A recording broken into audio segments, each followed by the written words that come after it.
네, 11월 17일 화요일 오늘의 킹슈맨 시작합니다. 오늘은 김민아 시사평론가와 함께합니다.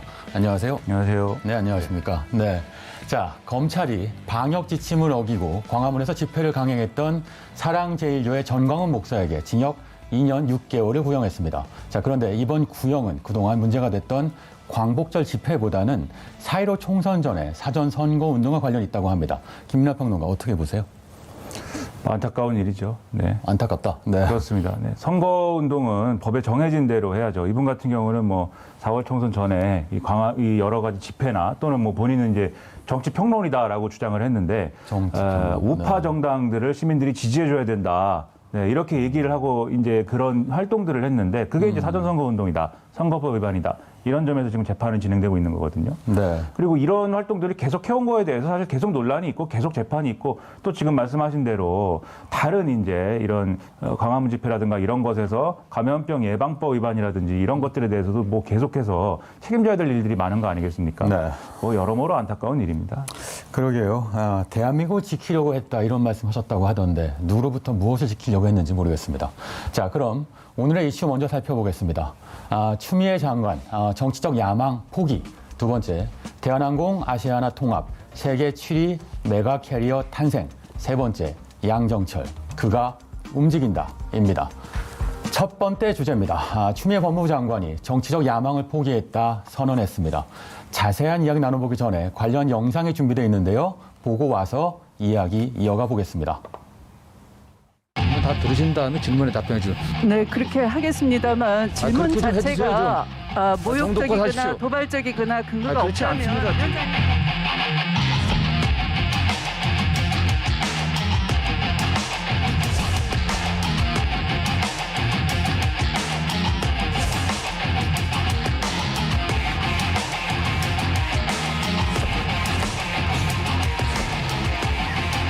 검찰 개혁하기 전까지는 정치적 야망 갖지 않기로 제가 맹세를 하고 이 자리에 앉아 있는 겁니다. 그러면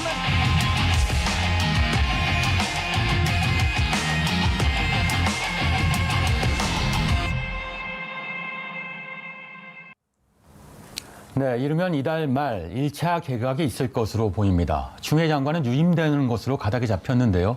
자, 이런 와중에 정치적 야망을 포기했다 이런 선언도 했습니다. 오창석 의원이 짚어주시죠. 네, 바로 어제였습니다. 16일 이제 법사위에서 전체 회의에서 국민의힘 전주혜 의원이 이제 질의를 했었는데요. 여기에 대해서 서울시장 선거 대선을 염두에 두고 있냐라는 취지의 질문이었는데 추미애 장관은 그 자리에서 검찰 개혁이 완수되기 전까지 그런 정치적 야망을 갖지 않기로 했다라고 짧게 이야기를 남겼고 이 부분은 사실 시간상으로도 사실 부족합니다. 지금 검찰 개혁이 완전히 끝나지 않은 상황이기 때문에 만약에 그만둔다고 했을 경우에는 엄청난 또 권력의 공백이 생기고 인사청문회 등의 문제도 생길 수가 있겠죠. 네, 그런데 어제 추미애 장관을 두고 궁예라고 비판한 사람이 있습니다. 이게 누굽니까? 그리고 왜 이런 주장을 한 걸까요? 네, 김기현 국민의힘 의원이 추미애 장관이 추진 중인 피의자 휴대전화 비밀번호 해제법을 두고 이 비판의 목소리를 낸 것인데요. 김기현 의원은 한 라디오 프로그램에 출연해 추미애 장관의 모습을 보면 현대판 궁예와 같다고 본다. 내 죄를 내가 알렸다. 내가 보면 너는 유죄야. 이런 궁예 관심법이 다시 부활한 것 같다라고 강도 높은 비난을 했습니다.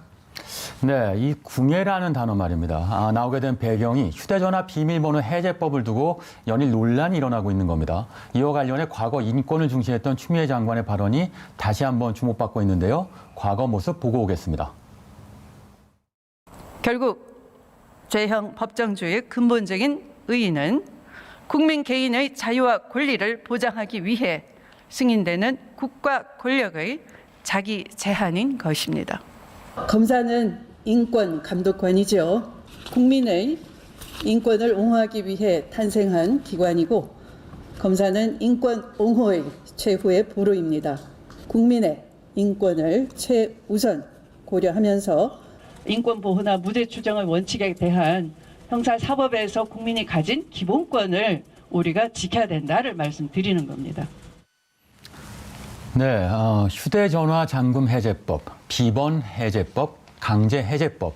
표현 용어는 많습니다. 어쨌든 이를 두고 민변과 변협에서도 비판이 많습니다. 어떤 내용인지 간략하게 한번 짚어주시죠. 네, 일단 추미애 법무부 장관이 한동훈 검사와 관련돼서 이 비밀번호 해제하겠다라고 이야기를 하면서 법률 이야기를 얘기했었는데요. 이 부분에 대해서 좀 설명을 드리면 일단 영국 수사권한규제법이라고 있다고 합니다.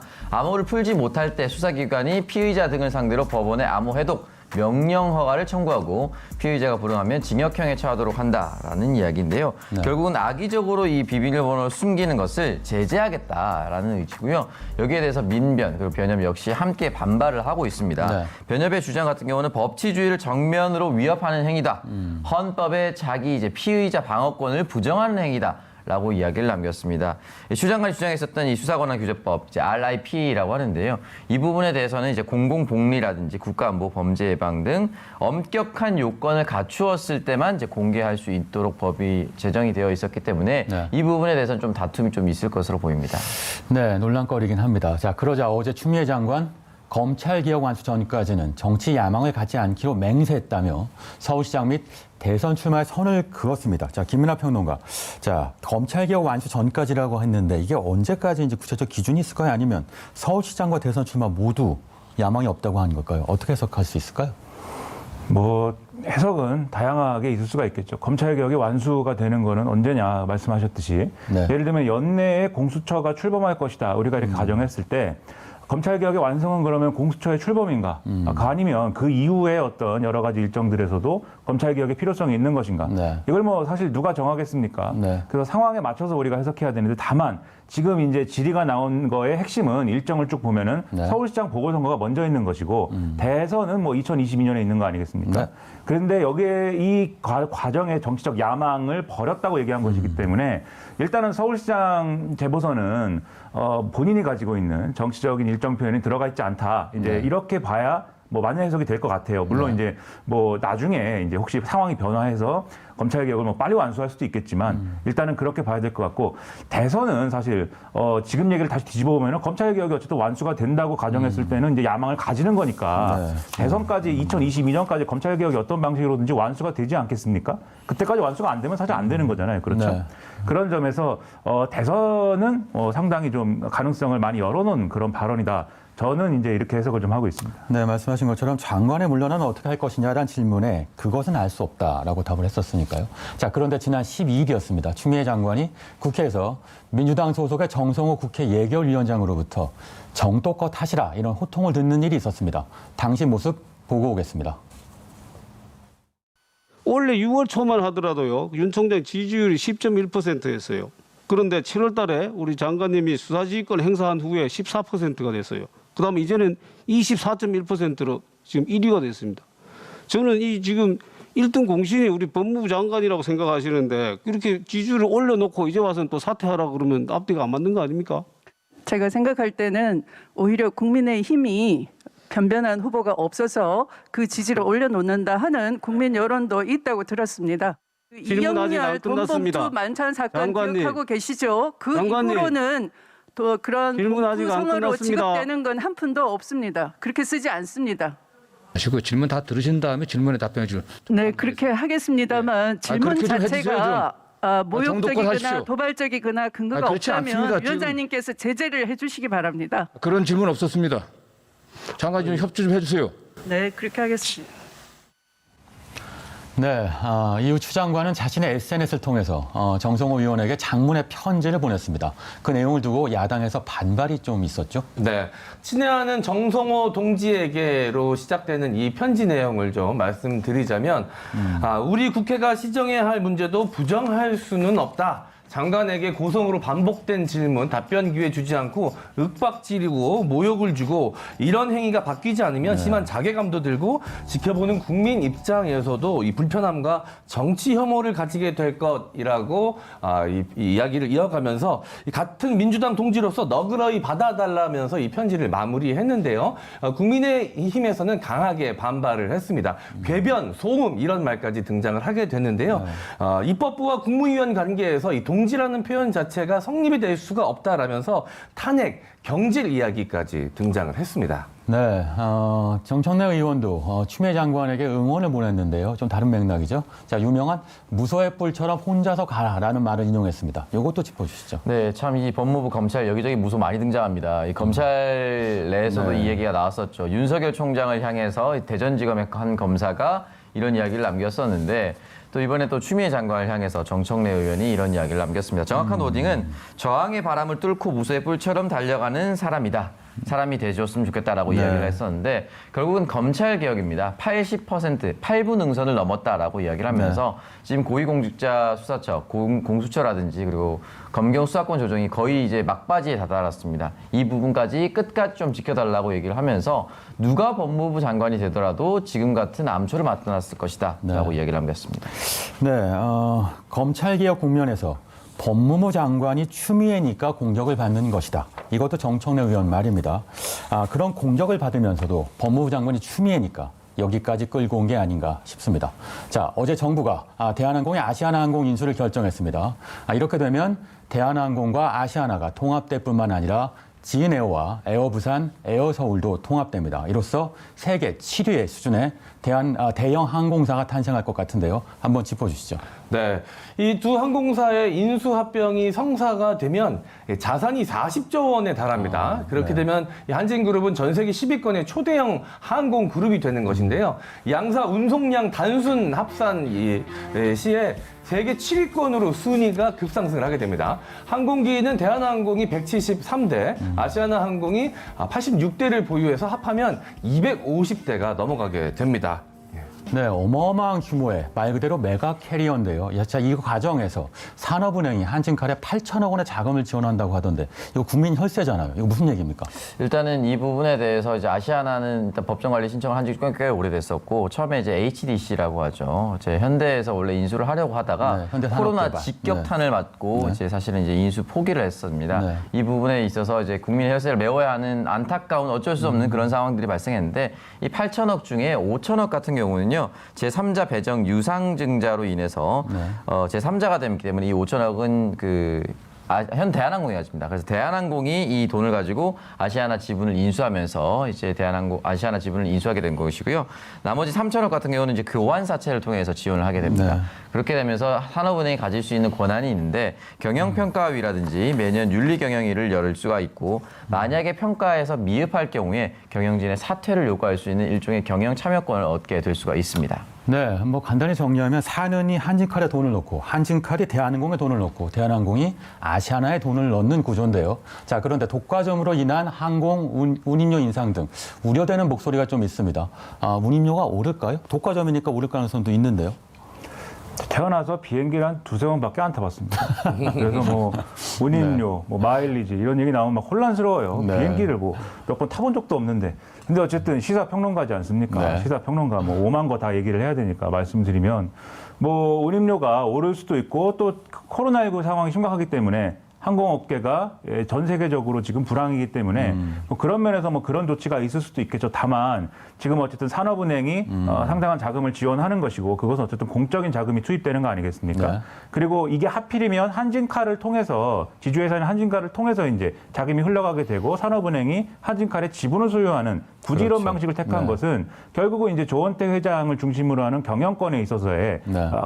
직간접적인 도움을 주겠다고 하는 의도가 있다 이렇게들 분석을 하는 거 아니겠습니까? 네, 그렇죠. 그런 점에서 보면은 그 반대급부 즉 그렇게 아시아나항공을 인수하는 것에 대해서 이 산업은행, 국책은행이 도움을 줬으면 네. 거기에 해당하는 어떤 책임이라든가 이런 것도 이행을 해야 되는 거죠. 이 대한항공 입장에서는 그렇다면 이렇게 공적 자금이 투입됐기 때문에 그에 대해서 이제 운임료를 인상하거나 또는 뭐 대량 해고를 발생시키거나 또는 뭐 결국은 소비자나 또는 고용된 사람들에게 안 좋은 이런 결과를 내는 그런 경영을 할 경우에는 견제할 수 있어야 돼야 되는 겁니다. 네. 그러니까 운임료는 인상하지 않을 수 있도록 산업은행과 정부의 역할이 중요하다 이런 얘기를 하는 거죠. 네, 비행기는 안 타봤지만 운임료는 안 오를 것이다. 이렇게 정리하겠습니다. 네. 오르지 않았으면 좋겠다죠. 네, 앞으로 탈 알겠습니다. 일도 없을 것 같지만. 네. 네. 자, 우리 같은 소비자들이 가장 실질적으로 궁금할 부분도 또 있습니다. 바로 마일리지인데요.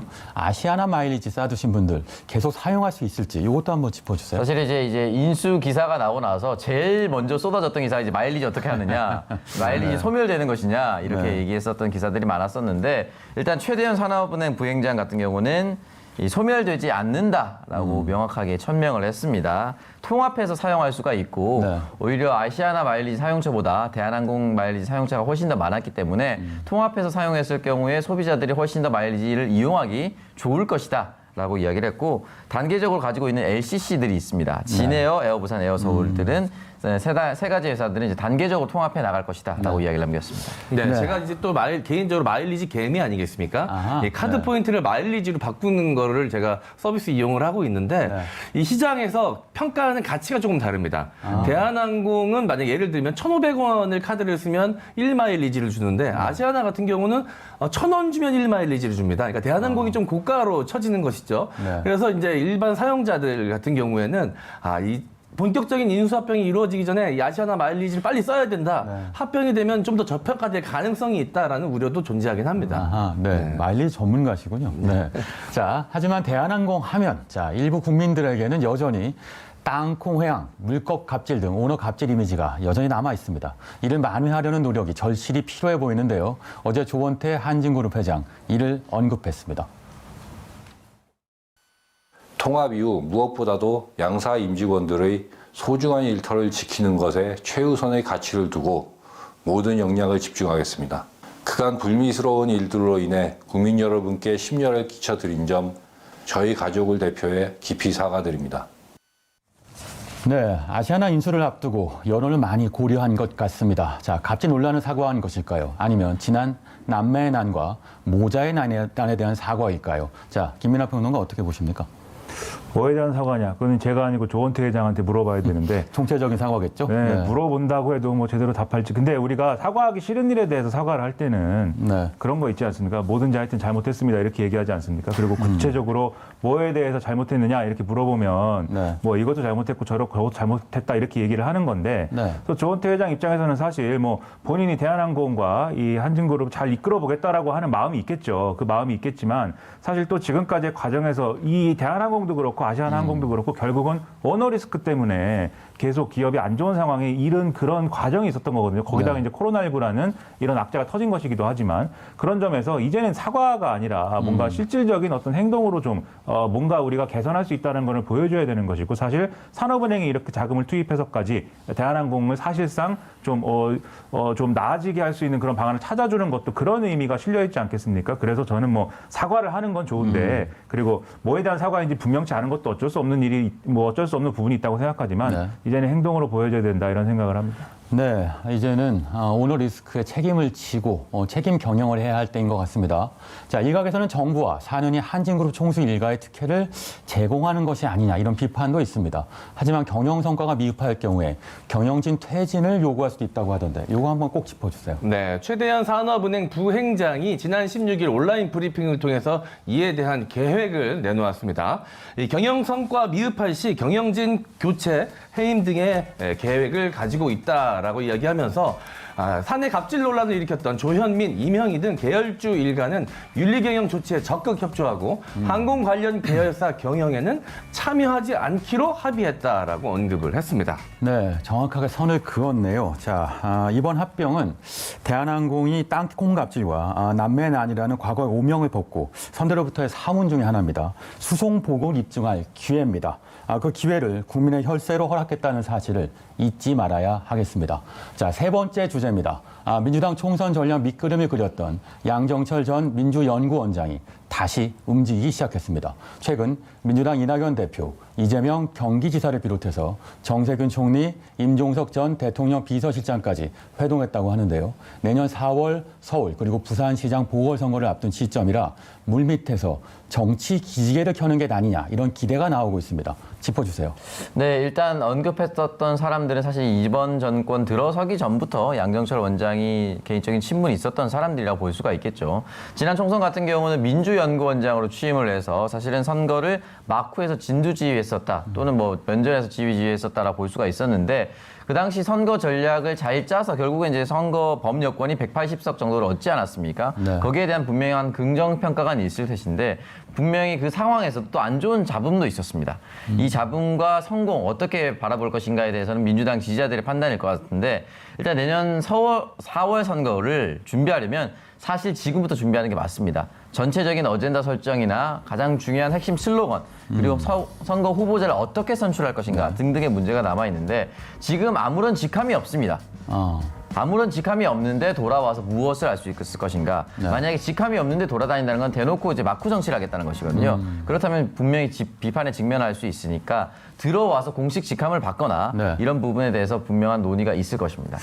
그렇군요. 네. 그리고 또 이것도 짚어야 되겠네요. 양정철 전 원장 회동에서 민주주의 4.0 연구원에 대해서는 우려를 나타냈다고 합니다.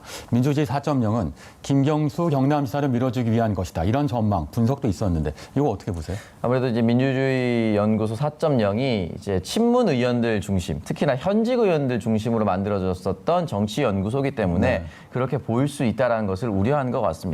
민주당 내에 여러 가지 계파가 있고 여러 정파도 있습니다. 더연이라는 연구소도 있고 민주연구원도 있습니다.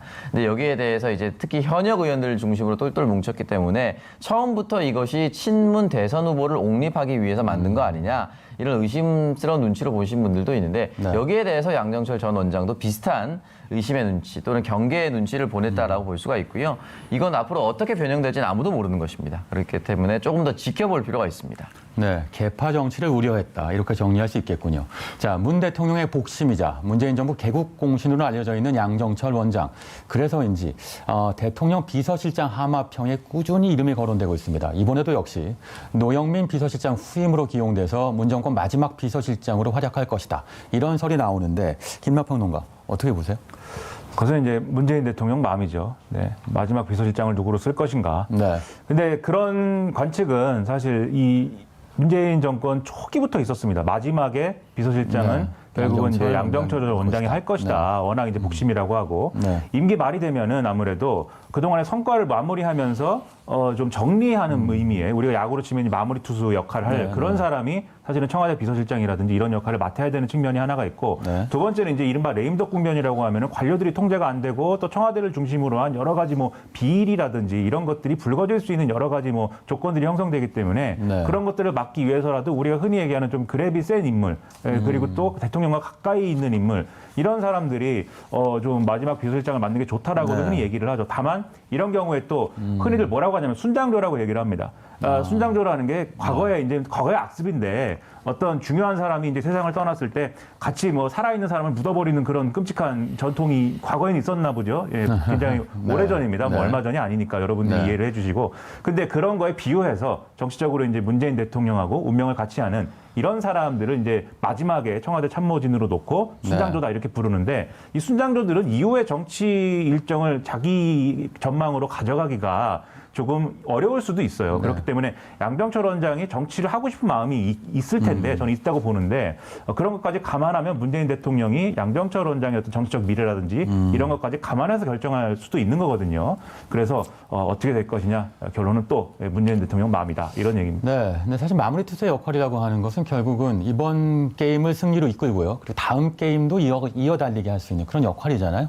그런 역할이 마지막 비서실장한테 기대되고 있는 게 아닌가 싶습니다. 다만 그 부분에서 잠깐만 말씀드리면 마지막 청와대 비서실장을 하면 정권 재창출에 있어서의 역할이라는 거는 일부 제한될 수가 있습니다. 그러니까 쓰임새를 어떻게 쓸 것이냐, 가장 적합한 쓰임새를 어떻게 사용할 것이냐, 이거를 아마 같이 논의를 하겠죠. 알겠습니다. 네, 자 한편 야당에서는 이 인물이 오랜만에 모습을 드러냈습니다. 바로 유승민 전 국민의힘 의원인데요. 어제 경제를 화두로 하는 토론회를 열었고요. 여의도 복귀를 신고했습니다. 과거 당내 갈등과 국민의당 통합 과정에서 실망스러운 모습을 보여줬던 것도 사실인데요. 자, 어떻게 보십니까? 기대할 만한 부분이 있을까요? 아니면 어떻게 이해할 수 있을까요? 네, 어제 있었던 토론회가 사무실 개소식이었는데요. 네. 사실상의 대선 출정식이라고 봐야겠죠. 그렇죠. 예, 네. 그러면서 이 경제 이야기를 많이 꺼냈습니다. 그래서 대선 주자로 나누면서 이 본인이 내놓을 아젠다는 이 경제 문제일 것이다라는 것을 예고한 것인데요. 그래서 제가 관심 있게 좀 지켜봤습니다. 네. 유승민 전 의원의 입에서 나오는 뭔가 새로운 경제 관련 개념 혹은 네. 아젠다가 있나 봤는데 그런 건 또 존재하지 않더라고요. 대선 주자로서 이게 중량감을 가지려면 그런 주제가 분명 필요하거든요. 근데 아직 시간이 그렇게 길지 남지 않았습니다. 봤을 때 뭐 길게 남지 않았는데 그 네. 사이에 이게 만들어질 수 있을 것인가라는 의구심이 조금 들었고요. 네. 그렇지만 이제 개인적으로는 유승민 전 의원이 이제 대선 주자로 다시 나오는 모습은 좀 보고 싶긴 합니다. 왜냐면 그 따님과 함께 선거운동할 때 모습이 굉장히 훈훈하고 보기 좋았거든요. 다시 보고 싶다라는 개인적인 바람은 좀 있습니다. 일단 시장원님은 새로운 경제 정책은 없었다였는데, 자, 여의도의 신동, 오창석 의원 어떻게 보세요? 네. 일단은 대선 출정식은 아니었으나 대선까지 염두에 둔 것이라고 저는 볼 수밖에 없다고 생각이 하고요. 두 번째는 일단 내년 서울시장 선거에서 어떤 역할을 하느냐가 굉장히 중요할 것 같습니다. 당내 입지를 구축하기 위해서는 자신들의 계파를 많이 규합을 해야 되는 것이고 결국 대선 후보가 되기 위해서는 당내 선거를 통과해야 됩니다. 지난번 대선 후보가 됐을 때는 기억하시면 남경필 후보와 사실상의 유승민 후보 1대1 구도였습니다. 그럼 굉장히 참신한 대선 후보 경쟁이었다라는 평가를 많이 받는데 중요한 건 사람들이 안 봤어요. 아이고. 잘 보이지 않는 곳에 있었죠. 네. 그렇기 때문에 좀 안타까운 현실이 있었는데 이번에 서울시장 선거에서 어떤 역할을 할 수 있을 것이냐 네. 그리고 내년 서울시장에서 중요한 정책적 어젠다, 경제적 어젠다를 가져올 수 있느냐 이 문제가 가장 중요할 것 같고 최근에 건강이 좋지 않다라는 이야기가 돌았었는데 네. 그래도 이렇게 다시 정치 재개를 하는 거 보니까 건강은 좀 회복하신 것 같습니다. 알겠습니다. 네.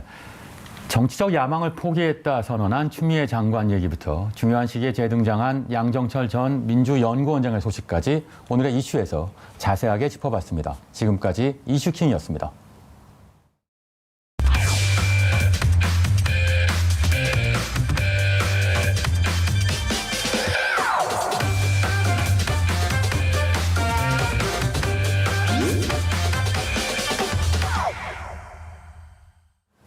네, 킹슈맨의 최애 코너라 불러다오 티키타카 뉴스 오늘의 주제 공개합니다. 네, 전 국민을 프로 불편러로 만든 공인인증서의 최후입니다. 자, 제가 질문 하나 드리도록 하겠습니다. 이 신국장과 김민아 의원께 네. 드리도록 할 텐데요. 다음 중 짜증을 강력하게 유발하는 존재가 아닌 것은 무엇일까요? 네. 자, 1번은 공인인증서, 자, 2번은 액티브S, 3번은 킹슈맨 제작진입니다. 네. 자, 이 중에 정답은 누구일까요? 먼저 우리 신국장부터 한번 답변해 네, 보시죠. 아닌 것이잖아요. 사실 네. 킹슈맨 제작진은 언제나 최선을 다하니까 짜증을 유발할 리가 없는데요. 하지만 공인인증서고 액티브 X는요. 네. 언제나 최선을 다하나 싶네요. 이게 최선인가 싶어서 짜증을 유발합니다. 네네. 그래서 아닌 것은 정답은 3번이죠. 3번. 네. 자, 우리 김민아 의원은 답변이 좀 다를 것 같습니다. 이런 질문을 답정너라고 하지 않네. 답은 정해져 있으니까 너 대답만 해라 이런 거 아닙니까? 네. 일단 공인인증서 액티브엑스는 지금 말씀하셨다시피 네. 최선을 다하는 게 아니고 나로 하여금 최선을 다하게 만들죠. 어떻게 네. 할 것인가. 공인인증서를 재발급 받고 네. 뭐 비밀번호를 누르고 어떻게 할 것인가. 희주민 제작진은 그래도 저에게 돈을 줍니다. 네, 그 공인인증서 액티브엑스는 결국 제 돈을 이체하게 할 뭐 그런 존재들이지만 네. 돈을 주기 때문에 희주민 제작진이 짜증을 유발하지 않는다. 이렇게 지금 여기 앉아서 제가 얘기를 해야겠죠. 네, 알겠습니다. 마음속으로 생각하는 정답은 따로 있으신 것 같아요. 네, 정답은 우리 제작진이 CG와 함께 공개한다고 합니다. CG도 함께 보시죠.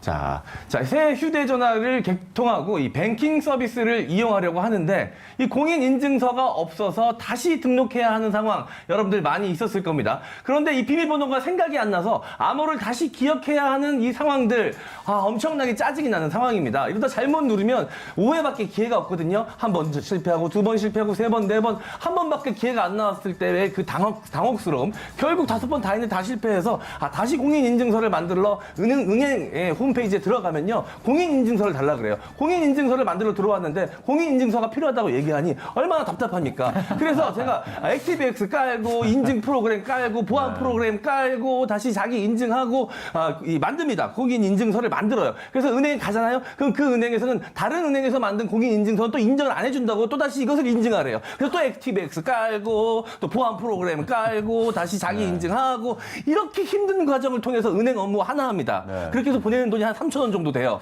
너무나도 짜증이 나는 이런 상황들 많은 국민분들께서 지금 공감하고 계실 겁니다. 도대체 말만 들어도 집에 가고 싶습니다. 네. 경험 있으시잖아요. 집에 있는데도 집에 가고 싶더라고요. 네. 그 정도로 많은 분들이 이 공인인증서 그리고 이 액티브엑스 때문에 말 못할 이 방송에서 말 못할 욕을 하신 적도 있을 것 같은데 도대체 이 공인인증서는 누가 만들었을까 이런 생각들 많이 하셨을 것 같습니다.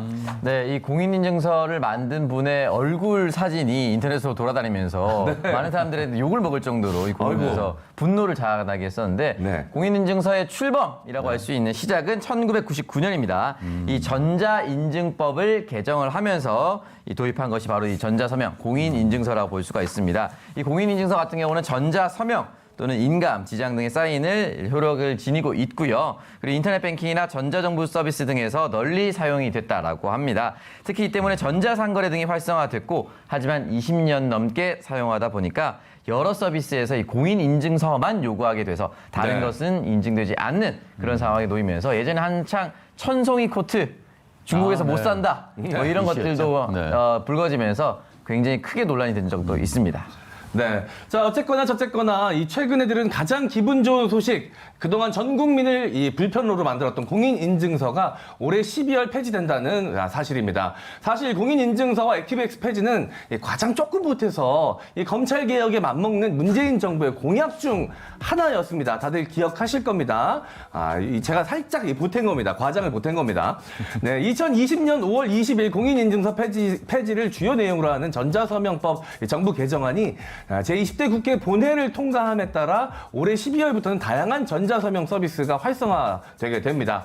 사실 그동안 이 공인인증서가 독점적으로 사용되다 보니까 기술과 서비스의 혁신이 잘 이루어지지 않는 측면이 있었습니다. 이로 인해서 새로운 전자서명 서비스의 시장 진입이 어려웠던 것 또한 사실인데요. 그런데 정부가 2018년 공인전자서명 폐지 정책을 발표한 이후 이 시장에서는 다양한 또 전자서명 서비스가 출시가 됐습니다. 오창석 의원이 좀 설명해 주시죠. 네, 맞습니다. 이미 사용해 보신 분들도 많으실 거라고 보는데요. 대표적인 사례로 처음에는 이제 카카오페이 인증서 많이들 사용하고 있을 겁니다. 그리고 패스 인증서, 그리고 뱅크사인, 토스 인증서, 그리고 네이버 인증서까지 여러 포털 사이트와 여러 어플리케이션으로 다양한 인증 방법이 지금까지는 만들어졌고요. 혹시 여기서 김민하 평론가님이 사용해 보신 게 있습니까? 있죠. 네. 있습니다. 패스인가? 전 잘 몰라요, 근데. 잘 모르는데 대부분 그런데 스마트폰을 활용한 이제 인증 이런 것들은 많이 나아졌다, 과거에 비해서. 이렇게 생각이 됩니다. 이게 이런 것들이 나오기 전에도 공인인증서를 컴퓨터에 있는 것을 스마트폰에 옮겨서 물론 지금도 그래야죠. 근데 이런 것들을 매번 하고 굉장히 복잡했는데 많이 간편화됐다라고 생각하는데 아직도 PC에서 뭘 할 때는 사실은 여러 불편함이 있고 앞으로 법 개정이 되고 이거에 따른 조치가 이루어지더라도 이게 과연 정말 스마트폰에서 하는 것처럼 편해질 것인가 상당한 의문이 있거든요. 어떻게 되는 건지 궁금하고 어지러워집니다. 공인인증서 생각만 하면. 네. 게다가 또 이제 유효기간이 1년이기 때문에 1년이 지나면 또 새로 갱신을 하거나 새로 발급을 받아야 되는데 이 방식은 어떻게 터득이 안 됩니다. 1년마다 새로 공부를 해야 돼요. 그런 측면이 또 많은 어려움을 줬었는데요. 자, 그러면 우리가 사용하고 있는 이 기존의 공인인증서가 당장에 사라지는 것이냐? 그건 또 아닙니다. 단지 이 공인인증서는 기존의 우월한 법적 효력이 없어지게 되고요. 일반적인 전자서명 서비스와 동일한 효력을 갖게 된다는 겁니다. 즉, 이 공인과 민간의 인증서의 구분이 사라지게 된다는 것이죠. 또 PC나 휴대용 저장 장치에 보관하지 않아도 되고요. 유효기간도 현재 1년에서 최대 3년까지 연장이 가능하게 됩니다. 이 생체 인증이나 패턴 인증으로 비밀번호 대체가 가능해지고요. 물론 현재 사용 중인 공인인증서는 여러 전자서명 서비스 중 하나로 계속해서 사용할 수가 있습니다. 네, 하지만 한편으로는 이 새로운 전자서명 서비스의 안전성에 대해서 우려하시는 분들이 분명히 있을 수가 있습니다. 하지만 이 안전성에 대한 평가를 자신이 직접 또 신청할 수가 있고 검증할 수가 있다라고 하니까 너무 못 믿으실 필요도 없을 것 같고요. 국민 역시 평가 인증 제도도 이제 새롭게 마련을 했기 때문에 편하게 또 확인하실 수가 있습니다. 이 새로운 평가 인증 제도는 국제 기준을 고려해서 더욱더 신뢰성을 높일 예정이라고 합니다. 네, 드디어 공인인증서의 감옥에서 탈출하게 되는 겁니까? 물론 새 인증제도가 도입되면서 여러 혼란이 생길 수도 있습니다. 하지만 확실한 것은 이 공인인증서의 이 독점적인 제도가 아닌 다양한 전자서명 서비스를 이용하는 것이 훨씬 더 편리하고 더 안전하게 이용할 수 있다라는 거겠죠. 자, 이제 다음 차례. 자, 그거 남았습니다. 이 액티브 X 남았습니다. 저희 액티브 X의 이 X가 과연 무슨 뜻일까 굉장히 궁금했었는데 욕을 그냥 X로 대체한 것 같아요. 그만큼 많은 짜증을 불러일으키는 액티브 X. 다음은 네 차례다. 네. 네, 지금까지 공인인증서가 필요 없는 MC 장원과 오창석의 티키타카 뉴스였습니다. 자, 김민아 의원과는 여기서 인사 나누겠습니다. 감사합니다.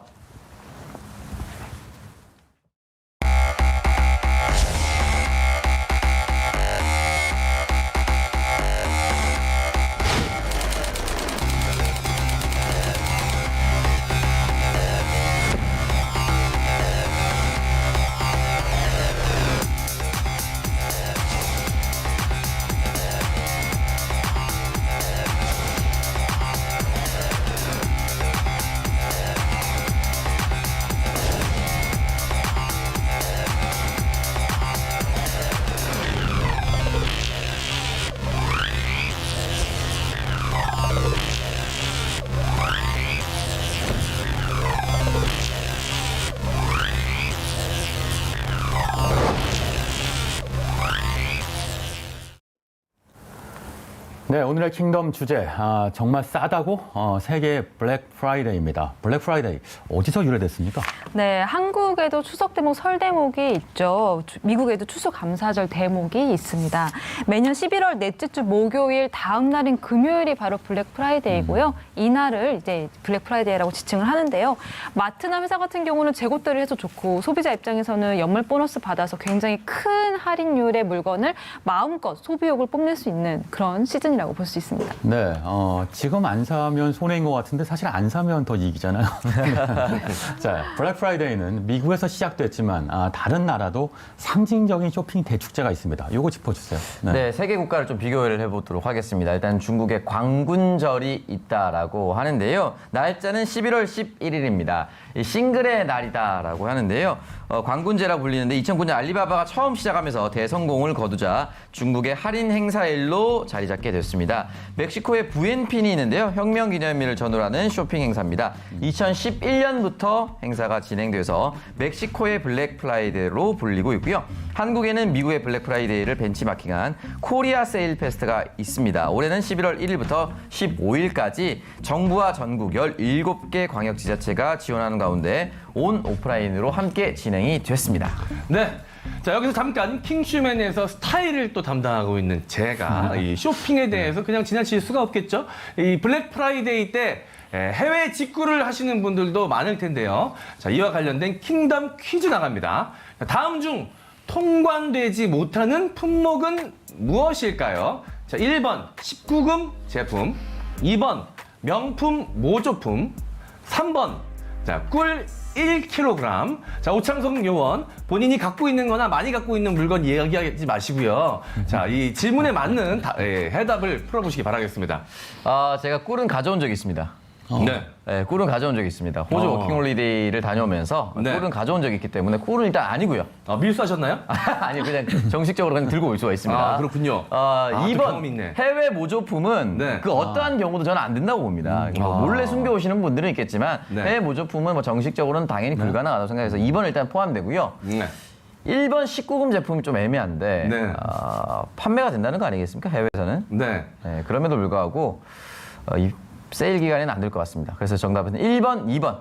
네, 1번, 2번. 네. 자, 정답은 맞추셨는데 표정이 굉장히 안타까워 보이네요. 씁쓸하네요. 맞습니다. 네, 정답은 1번 19금 제품과 2번 명품 모조품입니다. 예, 통관 불가 품목은 이 헌법 질서를 문란하게 하는 것, 상표권을 침해하는 제품도 안 되기 때문에 19금 제품과 이 명품 모조품은 통관이 당연히 될 수가 없고요. 꿀은 5kg까지는 통관이 가능하다고 합니다. 오창석 의원도 아마 그때 당시에 5kg 이하로 가져와서 가능했을 것 같고요. 이 영양제를 해외 직구하시는 분들도 굉장히 많이 계십니다. 이 비타민과 건강식품은 1회 구매 시에 6병까지만 이 통관이 가능합니다. 이 통관 품목에 대해서 궁금한 게 있으신 분들은 관세청에 문의하시는 것도 좋을 것 같습니다.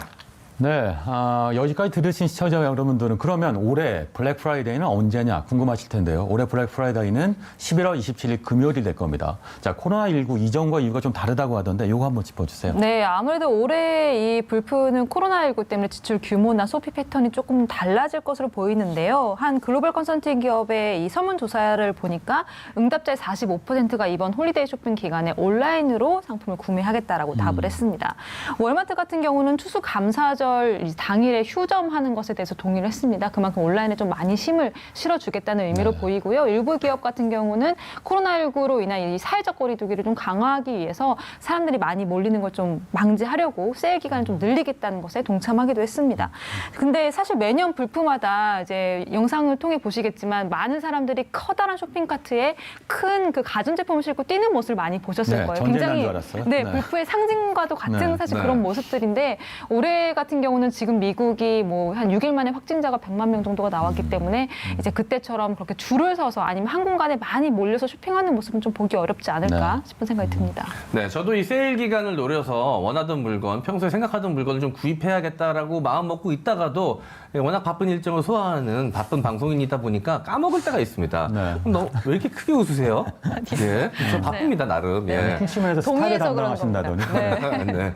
그래서 이게 가끔 이 기간을 놓치게 되면 좀 당황스러울 때가 있는데요. 이 기간을 놓치면 이 세일 품목 다시는 구매할 기회가 없는 겁니까? 아니요, 그렇진 않습니다. 사이버 먼데이라는 그 기간이 또 존재를 네. 하거든요. 이 사이버 먼데이 같은 경우는 2005년에 이제 전미 소배 연맹에서 만든 기간인데 불프가 대체적으로 오프라인을 통해서 유통이 되는 그런 소비 기간이라면 사이버 먼데이는 불프 때 못 팔았던 물건들을 온라인을 통해서 또 구매할 수 있는 기회를 주는 기간입니다. 그런데 이제 최근에는 추수 감사절부터 시작해서 사이버 먼데이까지를 아예 그냥 사이버 위크라고 부르기도 하는데 이 4년간 실적을 봤더니 블랙 프라이데이와 사이버 먼데이의 매출이 오히려 좀 그 사이버 먼데이 쪽이 높은 기간들이 있었어요. 이게 이제 뭐 온라인에서 요새는 다 상시 할인 행사가 이루어지다 보니까 블랙 프라이데이가 그만큼 조금 그 가치를 좀 잃은 게 아니냐라는 지적이 나오는 부분인 거죠. 그러게요. 근데 얘기 듣고 보니까 요즘 코로나 때문에 대부분의 소비자들이 다 늘 매일이 월요일 같습니다. 사이버 먼데이가 이어진 것 같기도 한데요. 자, 블랙 프라이데이에 해외 직구를 준비하시는 분들 꿀팁이 있을 것 같은데 오찬석 의원이 짚어주시죠. 꿀을 사셨으니까. 네, 일단 사이트가 진실인지 아닌지 확인부터 해야 될 것 같습니다. 그때 가져온 꿀을 지금 쓰시는군요. 첫 번째, 광고만 꿀바람 믿지 않고 사기 사이트인지 여부를 일단 먼저 확인을 하셔야 될 것 같고요. 두 번째는 거래량 폭증을 위한 배송 지연이 있을 수도 있다. 이 부분을 좀 감안하셔야 될 것 같습니다. 세 번째는 제품이 분실될 경우에 이 폴리스 리포트를 통해서 배상을 요구하시고요. 네 번째, 국내 오픈마켓 입점한 해외 구매 대행 사업자 거래를 좀 주의하시길 바랍니다. 마지막으로 다섯 번째, AS, 수리비용, 서비스 업체, 해외 직구에 필요한 추가 비용이 발생하는지 꼭 꼼꼼하게 확인을 하셔야 될 것 같습니다. 네, 지금까지는 미국 얘기 해봤는데요. 앞으로는 중국 얘기 해보겠습니다. 중국의 쇼핑 축제인 광문절 얘기를 해볼 텐데요. 올해 역대 기록을 넘어섰다고 하죠? 네, 최고 기록을 세웠습니다. 11월 1일부터 11일까지 한화로 83조 7,900억 원어치가 팔렸습니다. 아이고, 네. 근데 이게 지난해 11일 하루 동안 팔린 게 한 40조 원이 조금 넘는 금액이었거든요. 그러니까 네. 차이점은 지난해는 11일 하루 동안이었지만 올해는 1일부터 11일까지 기간의 매출이었고 또 올해 처음으로 알리바바에서 주택이나 자동차 같은 굉장히 큰 규모의 물건도 팔았는데 이것들은 이제 제외가 되어 있는 기록입니다. 그리고 초당 구매 상품량이 순간 이 58만 3천 건까지 치솟아서요. 초당이요? 이건 초당 네. 58만 건이 넘은 거죠. 이건 네. 역시 최대 기록을 세웠습니다. 네, 정말 11일 동안 83조 원이면 하루에 8조 원 꼴인데요. 엄청나네요. 자, 코로나 이후 중국의 첫 쇼핑 축제였는데요. 올해 관군제 쇼핑 패턴으로 알 수 있는 키워드 어떤 게 있을까요? 아무래도 이전까지는 소비자들이 좀 가격이나 할인율에 굉장히 집착했다면 올해 같은 경우에는 서비스 품질 이런 것들에 집착하는 모습을 네. 볼 수 있었습니다. 예를 들어서 이용자의 33%가 구매 전에 반드시 이 상담을 하겠다라고 이야기를 했고요. 80%가 주문 후에 3일 안에 배송이 않으면 이 물건을 사지 않겠다라고 네. 답을 했습니다. 그만큼 신속 배송에 대한 욕구가 굉장히 높아졌다는 거고요.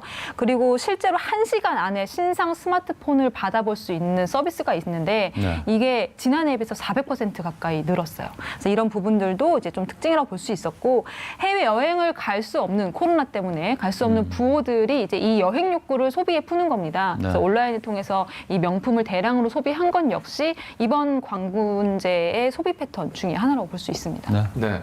제가 제일 부러워하는 사람이 오창석 요원입니다. 예. 제가 갖지 못한 귀여움을 갖고 있어요. 그래서 굉장히 부럽고. 본인도 가지고 계세요. 네? 예. 자, 그리고 그 다음으로 부러워하는 사람이 바로 알리바바의 이 마윈입니다. 창업주인. 예, 관군전에서 이렇게 초대박을 쳤는데도 불구하고 시가총액 70조 정도가 증발해버리는 뭐 사건이 있었다고 이야기를 들었습니다. 네. 궁금합니다. 이게 현지 중국 특수한 그런 상황에 맞물린 그런 결과인 것 같은데요. 실적은 굉장히 양호했는데 변수가 다른 곳에 있었습니다. 마윈 창업주가 지난달 24일에 상해에서 열린 컨퍼런스에 참석을 해서 이런 발언을 했는데요. 기차역을 관리하는 방식으로 공항을 운영할 수 없듯이 과거의 제도로 미래를 헤쳐나갈 수 없다라고 네. 발언을 했습니다. 세계 최대 IT 업계를 이끌고 있는 사람의 입장으로서는 당연히 할 수 있는 이야기 중에 하나인데 문제는 이 자리에 이 시진핑 중국 국가주석의 오른팔인 왕치산 중국 국가 부주석이 있었고 네. 인민은행장까지 자리한 자리였다는 거죠. 그래서 중국 지도부를 작심하고 비판했다라는 이런 평가가 쏟아졌고 결국엔 알리바바 핵심 핀테크 계열인 엔트그룹의 상장이 완전히 무산이 됐습니다. 네. 이 마윈과 알리바바가 중국 지도부의 눈밖에 났다라는 평가가 나오면서 이 시가총액 70조가 완전히 증발을 했고요. 이제 마윈의 입장에서는 알리바바가 최고액을 찍었지만 그래도 웃을 수 없는 이상한 상황에 놓이게 된 거죠. 네, 마윈은 친미적 기업인으로 중국 내에서 분류되잖아요. 네. 그래서 역시 이런 식의 순환을 겪게 되는 것 같기도 한데 중국이 갖고 있는 국가 자본주의 특징을 보여주는 것 같기도 합니다. 어쨌든 이번 관군제에서 한국 제품들도 선전했다고 하던데 한번 짚어주세요. 네, 매년 관군제 행사에서 역시나 가장 큰 인기를 끄는 것은 역시 화장품이라고 볼 수가 있는데요. 한국의 화장품 회사들이 특히나 높은 실적을 기록하기도 했습니다. 아모레퍼시픽 같은 경우는 3분 만에 170억을 매출을 올렸고요. 3분 만에요. 예, LG 생활건강은 11분 만에 863억. 이랜드는 800억 원의 매출로 사상 최대 매출을 기록했다라고 볼 수가 있고 농심 같은 경우는 온라인에서 16억 매출을 올렸다고 합니다. 네. 역시나 역대 최대라고 볼 수가 있습니다. 이 코로나19로 K뷰티, 패션 그리고 식품까지 사상 최대 실적을 올리고 있는 상황입니다. 네, 제작진이 열심히 L 건강, A 건강으로 바꿔놨는데 말씀하셨네요. 뭐 어쨌든 대한항공 아시아나 인수합병 한다고 했는데 뭐 뒤에 것까지 뭐 갈 필요가 있겠습니까? 네. 일단 한마디 짚어주시면 LG생활건강은 정말 이번 관군제에서 큰 성과를 얻었죠. 그만큼 경영을 잘하고 있고 64분기 연속 흑자 행진을 이어가고 있으니까요. 자, 기분 좋은 소식입니다. 어쨌든 얼마 전에 코리아 세일 페스트가 끝났는데요. 블랙 프라이데이는 어떤 차이가 있나요? 네, 이 코스피는 아까 말씀드린 것처럼 블랙 프라이데이를 벤치마킹해서 2015년부터 시작한 이제 쇼핑 시즌입니다. 관군제에 비하면 한 6년 정도 늦게 시작을 했는데 그렇다 보니까 약간 그 수준에는 아직 이렇게 미치지 못하는 게 사실인데요. 이게 당시에 메르스로 침체되어 있던 소비를 좀 높여보자라는 의미에서 만들면서 외국인을 대상으로 했다가 내국인까지 확대가 됐습니다. 일단 불프나 관군제와 비교를 했을 때 차이점이 있다면 이 불프나 관군제 같은 경우는 기업이 주체적으로 참여를 하지만 한국의 코스피 같은 경우는 정부가 주도를 하고 있습니다. 그리고 미국 같은 경우는 유통업체가 제조업체에게 직접 물건을 사들여서 판매를 하기 때문에 할인율을 굉장히 큰 폭으로 조절할 수 있지만 이 한국에서 주도 주도하고 있는 코스피 같은 경우는 유통업체가 제조업체에게 장소만 거의 빌려주다시피 하고 이제 그 수수료를 받기 때문에 이런 할인율을 좀 많이 대폭 낮출 수가 없다는 부분들이 좀 차이점이라고 볼 수 있습니다. 네, 오찬석 의원, 올해 코리아 세일 페스타 성과가 어땠습니까? 네, 일단 앞서 말씀드렸다시피 이제 정부와 지자체 17개가 모두 참가했었다라는 것이 가장 큰 의의가 있었다라고 볼 수가 있고요. 작년보다 2배 이상 증가한 1,300여 곳의 업체가 또 참여했었다라고 볼 수가 있습니다. 일주일 동안 카드사 매출은 8.4%, 그리고 타이어 온라인 판매량은 125에서 340%의 판매량이 증가했다라고 볼 수가 있고요. 자동차 역시 23.3% 증가했다고 보면은 많은 사람들이 참여했었고 많은 매출을 이뤄냈다라고 볼 수가 있습니다. 네. 네. 그런데 이런 대규모 쇼핑 축제 많은 소비자들이 반길 것 같은데 이 반대의 목소리도 존재한다고 이야기를 들었습니다. 네, 전 세계가 불패에 열광하는 건 아닙니다. 프랑스 같은 일부 국가에서는 이 아마존 같은 글로벌 유통업체가 이런 거에 참여를 하면서 환경 오염도 주도하고 과소비도 이제 유도한다라는 의미에서 이것들을 좀 비판을 하는 목소리가 많이 나왔어요. 그래서 블록 프라이데이라는 운동을 펼치면서 이 블랙 프라이데이를 좀 비판하는 움직임이 나왔었고, 실제로 지난해 이런 비판이 나온 이후에 프랑스 현지에서는 이 블랙 프라이데이 금지 법안이 통과가 되기도 했습니다. 네, 자 오늘 정말 싸다고 세계 블랙 프라이데이를 주제로 얘기를 나눠봤습니다. 오늘의 킹덤으로 이렇게 제시해 봅니다. 코로나라는 블랙홀에 빠졌지만 과감한 세일과 아이디어로 탈출구를 찾을 때다. 더불어서 마스크를 벗고 마음껏 쇼핑할 수 있는 날도 간절히 기도해 봅니다. 네, 오늘의 킹슈맨 마무리할 시간입니다. 잠시 후 12시에 수도권과 강원 지역의 거리 두기 1.5단계 격상 여부가 발표될 텐데요. 이제까진 고연령층 집단 감염과 싸우는 국지전이었다면 앞으로는 청장년층 일상 감염과 싸우는 게릴라전이 될 수 있습니다. 게릴라전의 승패, 느슨해진 경각심을 스스로 얼마나 빨리 다시 일깨우느냐에 달려 있습니다. 저희는 내일 오전 9시에 다시 찾아오겠습니다. 함께해 주신 여러분 고맙습니다.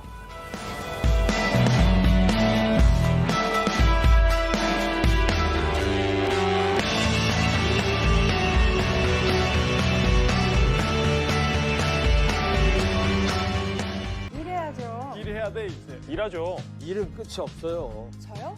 일하죠. 시민의 방송 TBS 유튜브 100만 구독자 만들 캠페인이에요. 일을 합시다. 일합시다. 그래요. 일합시다. 저도 일하거든요. TBS가 일할 수 있게 여러분이 일해주세요. TBS 유튜브 100만 구독 캠페인 일합시다. 100만 가자. 될 리가 없다.